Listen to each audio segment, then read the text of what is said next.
Hello everybody, welcome back to financial library Telugu presented by Gopi. So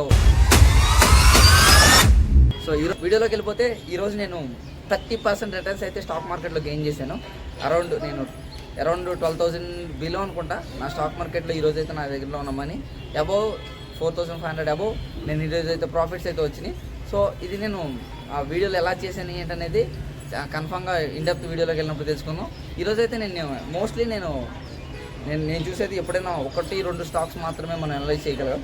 అంతకుమించి ఎక్కువ stocks analyse చేస్తున్నామంటే మనకి ఎక్కువ 4-5 ఉన్నట్టు కాదు, పోగొట్టుకోవడానికి దగ్గరగా ఉన్నట్టు. అది బిగినర్స్ మాత్రమే. సో రియల్ ట్రేడర్స్ ఎలా ఉంటారు అనేది నాకు ఐడియా లేదు. సో నేను ఎక్స్పీరియన్స్ ఆఫ్ జర్నీలో తర్వాత మీకు ఇన్డెప్త్గా చెప్తాను. సో ఈరోజు నేను ఆల్మోస్ట్ 4,674 రూపీస్ ఎర్న్ చేశాను. పక్కనే సార్ జస్ట్ 2 ట్రేడ్సే చేస్తాను. కాల్ ఆర్ పుట్ ఎప్పుడు పడుతుంది ఎప్పుడు వెళ్తుంది అనేది ఆ 2నే చేస్తాను. సో దాంట్లో చూసుకుంటే 163 రూపీస్ దగ్గర నేను ఏదైతే బిఫోర్ నేను కొన్ని ట్రేడ్స్ చేస్తూ ఉన్నానో, సో దీని మీద నేను ఆల్మోస్ట్ 4,200 రూపీస్ ఎర్న్ చేశాను.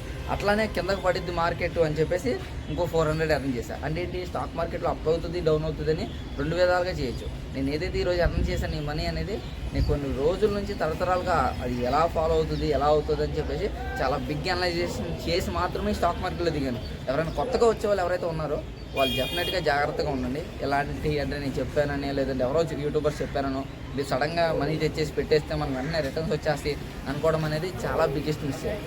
సో నేను ఈ 12,000 నుంచి 4,000 రూపీస్ పర్ డే ఎర్న్ చేయడానికి నేను చాలా హార్డ్ వర్క్ చేశాను, చాలా నేర్చుకున్నాను, చాలాసార్లు నా మనీ నేను పోగొట్టుకున్నాను.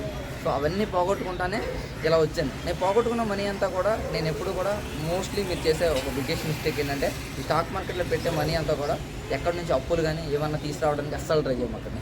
సో అట్లా ట్రై చేసి నేను కొన్నిసార్లు లాస్ అయ్యాను. అవి నేను రీపేమెంట్ చేయడానికి నాకు చాలా ఇబ్బంది అయింది. వేరే లోన్స్ తీసుకున్నవన్నీ కూడా మళ్ళీ క్లియర్ చేయాల్సి వచ్చింది. సో అది చాలా జాగ్రత్తగా ఉండాల్సిన విషయాలు ఇది కూడా ఒకటి. సో నెక్స్ట్ టాపిక్లోకి వెళ్ళిపోతే స్టాక్ మార్కెట్లో ఇన్వెస్ట్ చేయడం లేదంటే వేరే ప్లాట్ఫామ్ నుంచి ఇన్వెస్ట్ చేయడం వీటన్నిటికన్నా సేవింగ్ చేయడం కూడా మనకి చాలా ఇంపార్టెంట్. అంటే ఏంటి, నువ్వు మనీ ఖర్చు పెట్టే దగ్గర తగ్గించుకోవడం కూడా నువ్వు ఎర్న్ చేసుకున్నట్టు లెక్క.